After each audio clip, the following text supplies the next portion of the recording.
देखो, हम लोगों का संविधान जो है वो हम लोगों को बहुत सारे अधिकार दिया है, जिसमें अधिकार दो प्रकार के हैं, ठीक है ना। एक फंडामेंटल राइट्स है जिसे मौलिक अधिकार कहा जाता है, और दूसरा जो अधिकार है वो डीपीएसपी का अधिकार है, directive principle of state policy. समझ में आ गया।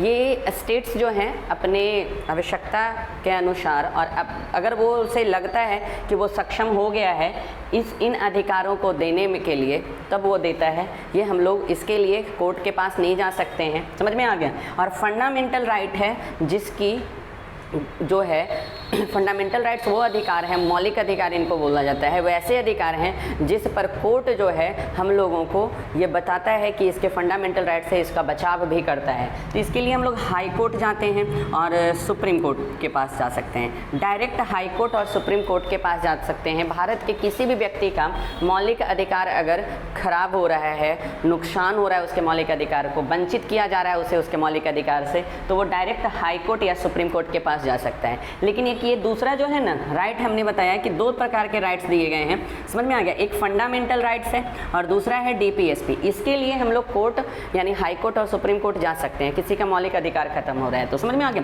लेकिन डीपीएसपी का एक ऐसा राइट है जो सरकार तय करेगी कि वहाँ के जनता को दी जा सकती है या नहीं। अब सरकार का मतलब होता क्या है कि सरकार, हमारे पास पावर शेयरिंग में ना दो प्रकार की सरकार है। एक केंद्र शासित सरकार है और दूसरा जो है वो स्टेट के पास सरकार है, यानी राज्यों के पास सरकार है।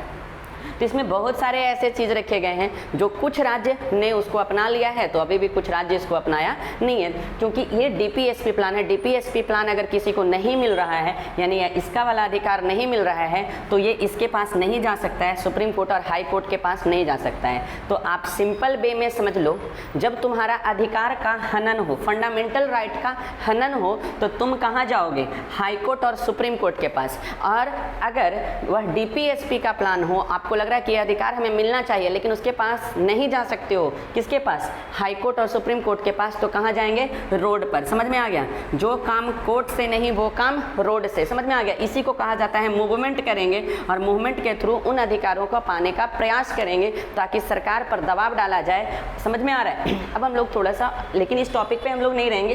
फंडामेंटल राइट्स में हम लोग अनुच्छेद 19 पढ़ने जा रहे हैं। अनुच्छेद 19 को अंबेडकर जी ने बताया कि ये बैकबोन ऑफ आवर कॉन्स्टिट्यूशन है, ये हमारे संविधान का बैकबोन है, क्योंकि ये अगर नहीं दिया जाएगा तो भारत के नागरिकों को कभी यह महसूस ही नहीं हो सकता है कि उन्हें कोई अधिकार प्राप्त हुआ है कि नहीं है। समझ में आ गया। बैकबोन ऑफ कॉन्स्टिट्यूशन यानी रीढ़ की हड्डी कहा है, रीढ़ की हड्डी। समझ में आ रहा है। जैसे एक शरीर में सब चीज़ हो और रीढ़ नहीं हो तो वह शरीर जो है वो कभी खड़ा रह ही नहीं सकता है, तो उसी प्रकार से संविधान में सब चीज़ है, और अनुच्छेद अगर 19 को हटा दिया जाता तो हम समझते कि संविधान में कुछ है ही नहीं, क्योंकि इसी के आधार पर हमारा संविधान खड़ा है। यहाँ पर ध्यान देना, पेपर में बहुत बार पूछा जाता है कि संविधान में संविधान की रीढ़ की हड्डी किस अनुच्छेद को बताया गया है, तो अनुच्छेद 19 को रीढ़ की हड्डी कहा जाता है। लेकिन ये देखो, सेम इसका एक और जुड़ा हुआ क्वेश्चन आता है कि आत्मा किसे कहते हैं? संविधान की आत्मा किसे कहते हैं? संविधान की आत्मा किसे कहते हैं? समझ में आ गया। देखो, पेपर में एक रीढ़ की हड्डी संविधान का है। समझ में आ रहा है। संविधान का रीढ़ का हड्डी मैंने बता दिया। रीढ़ की हड्डी किसको कहा जाता है? क्लियर हो लेना। संविधान अनुच्छेद 19 को संविधान की रीढ़ की हड्डी कहा जाता है, लेकिन संविधान की आत्मा जो है ना, अनुच्छेद 32 को कहा जाता है, क्योंकि इसी के अनुसार एक कहा गया है कि संवैधानिक उपचारों का अधिकार प्रदान है नागरिकों का। अनुच्छेद 32 के तहत अनुच्छेद 32 को संविधान का आत्मा कहा जाता है, जिसे रेमेडीज भी कहेंगे। समझ में आ गया। Constitutionally remedies against to the fundamental rights, यानी कि अगर किसी का फंडामेंटल राइट्स अगर खराब हो रहा है तो उसके लिए हम रेमेडीज है, एक प्रावधान है, उपचार के एक प्रावधान है, वो मैं किसी और वीडियोज में, नेक्स्ट वीडियोज में बता दूंगा कि इसे संविधान की आत्मा क्यों कहते हैं। आज का जो मैंने टॉपिक लिया है वो संविधान की रीढ़ की हड्डी का ले रहा हूँ, बैकबोन ऑफ द कॉन्स्टिट्यूशन ले रहा, अनुच्छेद 19 का। देखो, इसे ना क्या कहा गया है? अभिव्यक्ति की स्वतंत्रता कहा गया है। क्या बताया गया है? अभिव्यक्ति की स्वतंत्रता बताया गया है। इसमें हम लोग पहला कहते हैं, इसके बहुत सारे पार्ट हैं, उसमें फर्स्ट पार्ट मैं कर देता हूँ। फर्स्ट पार्ट को ये भी कहा जाता है कि अनुच्छेद 19 में, अब देखो अनुच्छेद 19 को रीढ़ की हड्डी तो कह ही देंगे, लेकिन इसे अभिव्यक्ति की स्वतंत्रता भी कहा जाता है। यानी अभिव्यक्ति की स्वतंत्रता यानी एक्सप्रेशन, समझ में आ गया। एक्सप्रेशन कुछ भी डाल सकते हैं, एक्सप्रेशन कुछ भी डाल सकते हैं, समझ में आ रहा है। तो देखो अभिव्यक्ति की स्वतंत्रता में क्या क्या बातें हो जाती है। पहला है स्वतंत्रता में बोलने की स्वतंत्रता मिल जाएगी उसे, समझ में आ रहा है। पहला बोलने की स्वतंत्रता मिल जाएगी। दूसरा जो है, पहला बोलने की स्वतंत्रता हो गई तो मौन भी रह सकता है, बोलना है बोले, नहीं बोलना है मत बोले। बोलने की स्वतंत्रता है तो मौन भी रह सकता है। मौन जब रहेगा तो दूसरा है कि हम इसका कह सकते हैं मीडिया भी आ जाता है इसमें, समझ में आ गया। नेक्स्ट है पुतला बना करके भी एक्सप्रेशन दिखा सकता है, एक्सप्रेशन जताना है। अभिव्यक्ति की स्वतंत्रता में एक्सप्रेशन जताया जा रहा है, यानी पुतला भी इसका बना करके हम लोग कर सकते हैं। अगर किसी को सपोर्ट करना है या फिर अपोज करना है तो झंडा भी बना देंगे। तो झंडा किस में आता है, अभिव्यक्ति की स्वतंत्रता में क्या है, अनुच्छेद 19 के तहत झंडा बनाया जा सकता है। झंडा बना करके हम अपने एक्सप्रेशन को दिखा सकते हैं, चाहे अपोज करें सरकार का या फिर सपोर्ट करें सरकार का, समझ में आ रहा है। इसी में एक और जुड़ गया है, वो है RTI। अब हमें क्वेश्चन पूछने का भी अधिकार हो गया है। यह RTI जो है ना वो 2005 में लागू हुआ था, समझ में आ गया। मनमोहन जी का शासनकाल था, इस समय प्रधानमंत्री मनमोहन सिंह थे, RTI लागू हुआ था। लेकिन अगर पूछ लिया जाए, ये पूरे देश में RTI जारी हुआ था, यानी कि केंद्र से जुड़े हुए किसी भी प्रकार की सूचनाएं आपको प्राप्त करना है, समझ में आ गया। तो RTI राइट टू इंफॉर्मेशन, समझ में आ गया, इसका फुल फॉर्म होता है राइट टू इंफॉर्मेशन। इसके लिए 2005 में मनमोहन सिंह ने हामी भर दिया था कि ये व्यक्तियों का अभिव्यक्ति की स्वतंत्रता के अंतर्गत शामिल होता है। लेकिन एक चीज़ और बता देते हैं, RTI लागू करने वाला सबसे पहला जो राज्य है वो राजस्थान है, वो राजस्थान है, समझ में आ गया। एक बड़ी सी अच्छी सी कहानी है, समझ में आ गया। उस कहानी को छोड़ो, अभी RTI से जुड़ी हुई एक कहानी थी राजस्थान में कि नेता लोग जो थे वो फंड से पैसे आता था, लेकिन नेता जो थे वो सड़क नहीं बनवा रहे थे, तो वहाँ की आम जनता ने अपने पैसे को खर्च करके सड़क का निर्माण करवाया, समझ में आ गया। तो उसी समय राजस्थान में एक आवेदन दिया गया था कि कब कितना पैसा आता है और कैसे खर्च होता है उसकी जानकारी हमें चाहिए, समझ में आ गया। तो राजस्थान सरकार ने सबसे पहली बार RTI लागू किया था हमारे देश में, समझ में आ गया। लेकिन बाद में 2005 में जो है RTI जो है वो पूरे देश में लागू हुआ, जिससे हम सरकार कौन सा काम कर रहा है और उसने कैसे पैसा खर्च किया है, क्या क्या अभी तक है, किसी भी प्रकार की सूचना को प्राप्त कर सकते हैं। लेकिन ध्यान दीजिएगा, भारत सरकार के डिफेंस से जुड़े हुए किसी भी प्रकार को सूचनाओं को इसमें सम्मिलित नहीं किया जाएगा। सुरक्षा की किसी भी प्रकार की सुविधा जो सूचना होगी उसे शेयर नहीं किया जाएगा। क्यों नहीं किया जाएगा, उसके रीजंस होते हैं, समझ में आ गया। पहला हमने बता दिया बोलने की स्वतंत्रता है, भैया बोलेगा तो क्वेश्चन पूछेगा, समझ में आ गया। अगर कोई बोलेगा तो कोई क्वेश्चन पूछ रहा है, बोलने का मतलब क्या हो रहा है, क्वेश्चन पूछना, समझ में आ गया। एक चीज है, अब इन चीजों को थोड़ा सा हम समझाते हैं। तो देख लो, झंडा मैंने लिखा है, झंडा से क्या हो जाएगा, झंडा बना लेंगे तो अपनी खुशी को क्या कर सकते हैं, जता सकते हैं, या फिर इजहार, खुशी को इजहार, खुशी और दुख को इजहार कर सकते हैं झंडा में। देखते हो गए स्टेडियम वगैरह में जो लोग होते हैं अपना एक अलग सा झंडा लेकर के भी जाएंगे, समझ में आ गया। उसमें सचिन का फोटो बना हुआ रहेगा, विराट कोहली का फोटो। तो हम अपनी खुशियों को इजहार करने के लिए इन सभी का हेल्प ले सकते हैं, समझ में आ गया। तो सबसे पहला मैंने बताया झंडा, झंडा से हम लोग क्या कर सकते हैं, खुशियों का या दुख का इजहार कर सकते हैं। दूसरा क्या है, पुतला। अब सीधे तौर पर भाई देखो, अगर कोई सरकार सही काम नहीं कर रही, जैसे केजरीवाल का सरकार मान लिए काम नहीं कर रहा है, हमारे लिए सही नहीं है, तो कुछ लोग इकट्ठा हो जाएंगे, एक क्या बना देंगे, पुतला बना देंगे, समझ में आ गया। पुतला मतलब होता है क्या है कि उसी की जैसी आकृति बना देते हैं, समझ में आ गया। उसमें कुछ तरीके होते हैं, देखते होगे पुतला वगैरह जलाते हुए तुम लोग, समझ में आ गया। तो उस पुतला को जला करके विरोध का प्रदर्शन करेंगे कि मैं आपके सरकार से, आपके कार्यों से खुश नहीं। विरोध करने के ये तरीकों में ये अभिव्यक्ति की स्वतंत्रता है, इसमें कोई रोक टोक नहीं लगा सकता है, समझ में आ गया। मौन हो करके, जैसे आप लोग सुनते होंगे कि मौन व्रत धारण कर लिया है, हड़ताल कर लिया है, समझ में आ गया। तो ये सारी चीज़ें जो है वो अभिव्यक्ति की स्वतंत्रता है, हड़ताल वगैरह कर सकता है, समझ में आ गया। इसी में बोलने की भी स्वतंत्रता है। तो बोलने की स्वतंत्रता में ही सोच करके देखो ना, एक अगर मैं किसी को कुछ बोलूँगा तो वो भी तो उधर से जवाब देगा, समझ में आ गया। तो बोलने में का मतलब है कि क्वेश्चन है तो आंसर भी आएगा, यानी कि स्वतंत्रता है। बोलने की स्वतंत्रता में हम समझ लेंगे कि क्वेश्चन और आंसर। पेपर में जब आप लोग कंपटीशन पेपर में बैठते हो तो पूछ लेगा क्या, प्रश्न पूछने का अधिकार किस अनुच्छेद के तहत मिला है। अब भैया हमने पूरा पढ़ा, अब प्रश्न पूछने का अधिकार ही नहीं पता है, काहे कि हम तो रट रहे थे तोता जैसा बोलने का अधिकार है, बोलने बोलने का अधिकार है। पेपर में अगर पूछ दे बोलने का अधिकार है, फटाक से अनुच्छेद 19 लगा देंगे। लेकिन अगर पूछ लिया प्रश्न पूछने का या प्रश्न का जवाब देने का अधिकार क्या है, थोड़ा सा क्वेश्चन हटता है, IQ टाइप के क्वेश्चन आ रहे हैं, जीके के भी, तो उसी तरीके से पढ़िए। समझ में आ गया? क्वेश्चन कैसे मेंशन होगा, झंडा बना सकते हैं या झंडा लहरा सकते हैं, तो ये किस में है, अभिव्यक्ति की स्वतंत्रता है। समझ में आ गया? और अनुच्छेद किस में लिखा हुआ है, 19 में लिखा हुआ है। समझ में आ गया कि कोई भी व्यक्ति किसी के बारे में भी बोल सकता है। समझ में आ गया? लेकिन हाँ, उसको दिक्कत नहीं होना चाहिए, तो उसके किसी दूसरे के बारे में बोले तो उसे बुरा नहीं लगना चाहिए, नहीं तो फिर दिक्कत हो सकता है। उसको हम किसी और क्लास में बता देंगे, जब बुरा लग जाएगा तो क्या क्या हो सकता है। बाकी आप लोग कुछ भी कर दीजिए। समझ में आ गया? नेक्स्ट है दूसरा, पहला है अभिव्यक्ति की स्वतंत्रता। अभिव्यक्ति की स्वतंत्रता में क्या कह रहा है, एक्सप्रेशन दिखा सकता है। इसमें बहुत सारे हैं, 19A मैंने बना दिया है, इसे 19B ले लेते हैं। समझ में आ गया? इसमें दूसरा जो है वो सभा करने की स्वतंत्रता मिल गई है।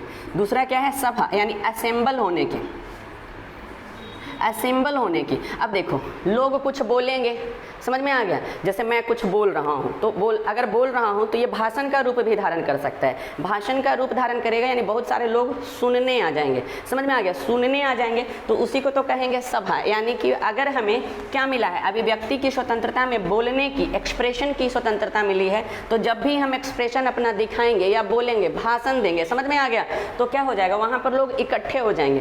तो इकट्ठा वाला को ले लेते हैं, यानी सभा बनाने की स्वतंत्रता मिल गई। लेकिन हाँ, सभा ऐसा नहीं बनाएंगे जिससे देश को नुकसान पहुंच जाए। हम ऐसी सभा नहीं कर सकते हैं। समझ में आ गया? जिसमें देश की बुराई करने लग जाए। समझ में आ गया? देश में कमियां दिखा सकते हैं कि वो यहाँ पर सरकार अच्छी नहीं काम कर रहा है, वहाँ पर वो ऐसे नहीं कर रहा, लेकिन देश को नुकसान यानी आतंकवादी जैसे संगठन जैसा निर्माण नहीं कर सकते।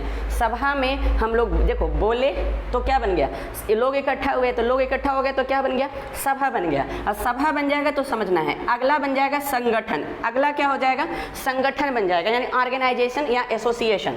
ऑर्गेनाइजेशन या एसोसिएशन का निर्माण हो जाएगा। समझ में आ गया? एसोसिएशन। अब देखो, मैंने कुछ बोला, मान लिए 100 लोग इकट्ठा हो गए, 100 लोग इकट्ठा हो गए तो क्या बन गया, सभा बन गया। समझ में आ गया? सभा जैसे ही बनेगा तो कुछ लोग मेरे अपोजर्स हो जाएंगे और कुछ लोग मेरे सपोर्टर हो जाएंगे। तो दो इसमें बन जाएगा, कुछ लोग सपोर्टर और कुछ लोग अपोजर। जैसे ही सपोर्टर और अपोजर बनेंगे तो सपोर्ट करने वाले का भी एसोसिएशन बन जाएगा। समझ में आ रहा है? और एक दूसरा क्या है, सपोर्ट है तो दूसरा क्या है, अपोज है। अपोज करने वाले को भी एक एसोसिएशन बन जाएगा। तो चलिए भाई ये भी दे देते हैं। अम्बेडकर ना बड़ा समझदार व्यक्ति थे। समझ में आ गया? बहुत ज़्यादा शिक्षित व्यक्ति थे। उन्होंने इतनी उच्च शिक्षाएं प्राप्त की थी कि यहाँ के बच्चों को अगर समझाया भी जाए ना कि उन्होंने क्या क्या प्राप्त किया है तो बहुत सारे को पता ही नहीं चल पाएगा कि उन्होंने क्या क्या पढ़ लिया था। लेकिन उतना हम अभी नहीं चलेंगे। बहुत बेहतरीन हमारा संविधान लिखा हुआ है, इसलिए सिर्फ हम नहीं, हम भारतीय ही नहीं, विश्व का सब देश, सब नागरिक, विश्व के ही नागरिक सभी लोग कहते हैं कि सबसे बेहतरीन जो संविधान लिखा हुआ है वो भारत का संविधान लिखा हुआ है। सिर्फ मेरे कहने से या हमारे देश के नागरिकों को कहने से ये बेहतर नहीं है, पूरे विश्व के लोगों के द्वारा कहा मान लिया गया है कि ये विश्व का सबसे बेहतरीन संविधान है। देखो कितना बढ़िया से इसको अरेंज भी किया गया है। देखो अगर कोई बोलेगा तो भाई सुनने वाले लोग इकट्ठा हो जाएंगे, सुनने वाले लोग इकट्ठा हो गए तो भैया सभा, तो चलो इसका भी अधिकार दे दो असेंबल होने का। अगर असेंबल हो गया तो क्या हो जाएगा, असेंबली बनाने लग गया, सभा बनाने लग गया। नेक्स्ट क्या हो जाएगा भैया, अब उसके पर विचार करेगा कि उसने क्या सुना है तो उस पर विचार करने लगेगा। एक सपोर्टर बन जाएगा और दूसरा क्या बन जाएगा, अपोजर बन जाएगा। सपोर्ट करने वाले ने भी एक ग्रुप बना लिया तो उसको संगठन एसोसिएट कर सकता है सपोर्ट का, और दूसरा क्या कर सकता है, अपोज का भी। तो इस तरीके से संगठन बनाने के भी अधिकार हमें प्राप्त हो गए। देखो सी हो गया, और डी जो है अनुच्छेद 19 पढ़ रहे हैं। इस अनुच्छेद में बहुत सारे हैं तो इसमें हम लोग अगला जो पढ़ रहे हैं, अब देखो हम लोगों को सभा का संगठन का करने का अधिकार हो गया। अब देखो इसको संचरण फिर मिला, क्या मिला, संचरण। अब समझ लो, हमने बोला, ये क्या हो गया, लोग सुने, ये क्या हो गया, लोगों ने अपनी प्रतिक्रिया जताई कि इससे एक ग्रुप बना देना चाहिए, ग्रुप बना दिया। समझ में आ गया? तो हम तो मान लिए दिल्ली में पढ़ा रहे हैं, दिल्ली के लोगों को भाषण दे दिए, तो यहाँ पर बहुत सारे लोग सुने, तो वो देश के अनेक कोनों में जाएंगे, अनेक जगह में जाएंगे, तो संचरण की सुविधा दे दिया, यानी घूमिए उमिए। और भाई घूमेंगे तो हमारे बातों से प्रभावित हैं तो वहाँ पर भी वो भाषण दे सकते हैं, वो भी क्या बना सकते हैं, वहाँ पर भी संगठन बन सकता है। देखो तो इसीलिए क्या क्या है, फ्रीली मूवली का, फ्री एकदम, समझ में आ गया, देश में कहीं भी वो मूव कर सकता है। संचरण का भी अधिकार दे दिया। देखो बहुत इंपॉर्टेंट है अनुच्छेद 19, क्यों इसको बैकबोन ऑफ कॉन्स्टिट्यूशन कहा जाता है, संविधान की रीढ़ की हड्डी क्यों कहा जाता है अनुच्छेद 19 को, वही मैं समझाने का प्रयास कर रहा हूँ आप लोगों को। समझ में आ रहा है? अब देख लेते हैं इसका देखो, सबसे पहले बोलने की मिल गया, है ना, बोलेंगे तो लोग सुनने आ जाएगा, सुनने आएगा तो क्या हो जाएगा, सभा बन जाएगा, सुनेगा तो विचार अपना रख देगा, विचार रख देगा तो क्या हो जाएगा बेटा, संगठन बना देगा, यानी ऑर्गेनाइजेशन बना देगा। सबको एकदम तरीके से पढ़ो, तरीके से पढ़ोगे, याद करने में कोई दिक्कत नहीं है। बहुत सारे बच्चे ये बोलते हैं हमारे ऑफलाइन क्लासेज में कि सर आपको इतना जीएस कैसे याद है और हम लोग कैसे याद करें जीएस को। सिंपल सा तरीका है, बेसिक उसको जानो और उसके हर एक स्टेप को स्टेप वाइज पढ़ो। समझ में आ गया, बहुत बेहतरीन तरीके से वो तुम्हें समझ में भी आएगा और याद भी हो जाएगा। लेकिन हाँ, अगर हम इसी को पढ़ लेते, पहले संचरण पढ़ लेते, फिर संगठन पढ़ते, फिर सभा पढ़ते, तो समझ में नहीं आएगा। हम जो समझा रहे हैं स्टेप बाय समझा रहे हैं, इसको समझते हैं। पहला बोलने की स्वतंत्रता हो गया, दूसरा सुनने की, तीसरा सुनेंगे भैया विचार रखेंगे, विचार रखेंगे तो एसोसिएशन बना देंगे, एसोसिएशन बना देंगे। फिर क्या है, हम अपनी बातों को सिर्फ अपने देश के सिर्फ एक जगह पर नहीं, पूरे देश में घूम घूम करके बता सकते हैं, तो फ्रीली मूवमेंट भी कर सकते हैं, कहीं भी संचरण करा सकते हैं। अब एक क्वेश्चन समझ लो, मान लिया मैं मनाली घूमने गया या दार्जिलिंग घूमने गया और हमें लगने लग जाए कि यार मैंने बोला है, लोगों को समझ में आ रहा है, हमारे फॉलोअर्स बढ़ गए, या फिर हम क्या कर रहे हैं, हम वहाँ पर विचार करिए बहुत बढ़िया सा प्राकृतिक जगह है तो घर बनाने की भी स्वतंत्रता मानेंगे। समझ में आ गया, तो नेक्स्ट ठीक है भैया घूमने जाइए ना, तो निवास की भी स्वतंत्रता दे दिया, यानी कि अब आप वहाँ पर क्या बना कर सकते हो, घर भी बना सकते हो, लेकिन दो जगह पे आप नहीं बना सकते थे। समझ में आ गया, लेकिन अब बना सकते हो। लोगों ने बोलना शुरू कर दिया है जम्मू एंड कश्मीर में, क्योंकि जम्मू एंड कश्मीर का है ना संविधान अलग था, लेकिन 370 धारा जब खत्म हो गया है ना, 370 जब धारा खत्म हो गया तो यहाँ भी हम लोग क्या कर सकते हैं, निवास कर सकते हैं। तो निवास कैसे करेंगे, या तो रेंट पर रह करके निवास करेंगे या फिर हम वहाँ पर घर वगैरह भी खरीद सकते हैं। तो अभिव्यक्ति की स्वतंत्रता में देखो एक चीज़ और मैंने बोला, कहीं पर देश के किसी भी कोने में हम भ्रमण कर सकते हैं। अनुच्छेद किसके तहत, ये कौन सा अनुच्छेद बताता है, अनुच्छेद 19 है। समझ में आ गया, और भ्रमण करेंगे भैया, घर हम बना सकते हैं, क्या कर दो निवास। तो भाई घर जब बन जाएगा तो एक चीज़ सोच करके देखो, हम घर बना लेंगे तो खाने पीने के लिए भी काम करना पड़ेगा। समझ में आ गया, तो वहाँ पर हम क्या कर सकते हैं, दूसरा जानते हैं, निवास में संपत्ति की आवश्यकता पड़ जाएगी। समझ में आ गया, अब इसमें समझेंगे संपत्ति को, ये F वाला पॉइंट है जो है वो संपत्ति है। समझ में आ गया, यानी संपत्ति इकट्ठा कर सकते हैं, और संपत्ति जब इकट्ठा करेंगे तो को बचाने का प्रयास करेंगे। रहेंगे कहीं पर तो हमारा व्यवसाय भी होना चाहिए, अर्थात अगला जो है संपत्ति और व्यापार जो है इसी में आ जाएगा, यानी प्रोफेशनल भी आ जाएगा। समझ में आ गया, यानी कोई भी प्रोफेशन अपना सकते हैं, लेकिन ध्यान दीजिएगा आतंकवादी वाला नहीं करना है, आतंकवादी वाला प्रोफेशन अपना नहीं सकते हैं, यानी व्यापार करने का भी हम लोगों के पास अधिकार हो जाएगा। ये जो है ये हमारा अभिव्यक्ति की स्वतंत्रता को बताता है। अनुच्छेद 19 में फंडामेंटल राइट्स में ये सारे चीज़ों के बारे में बताया गया है। अब शायद आप लोगों को समझ में आ गया होगा कि इसे बैकबोन ऑफ कॉन्स्टिट्यूशन क्यों कहा जाता है। क्यों कहा जाता है, क्योंकि और इसको कितना सिस्टमेटिकली पढ़ो, सिस्टमेटिकली पढ़ोगे कोई दिक्कत नहीं होगा। पहला, बोलने की स्वतंत्रता मिल गई। दूसरा, भाई बोलेगा कोई तो सुनेगा, सुनने के लिए लोग इकट्ठा होंगे, इकट्ठा हो जाएंगे तो वो सभा बना दिए। समझ में आ गया, उसको क्या कहेंगे, इकट्ठा हुए तो सभा जब बना तो उसमें अपना विचार रख देंगे। विचार कैसा रखेंगे, तो एक अपोज भी कर सकते हैं, सपोर्ट भी कर सकते हैं, एक और भी आ जाएगा, दोनों में से कोई नहीं, लेकिन वो एसोसिएशन बना देगा। समझ में आ गया, एसोसिएशन बन जाएगा।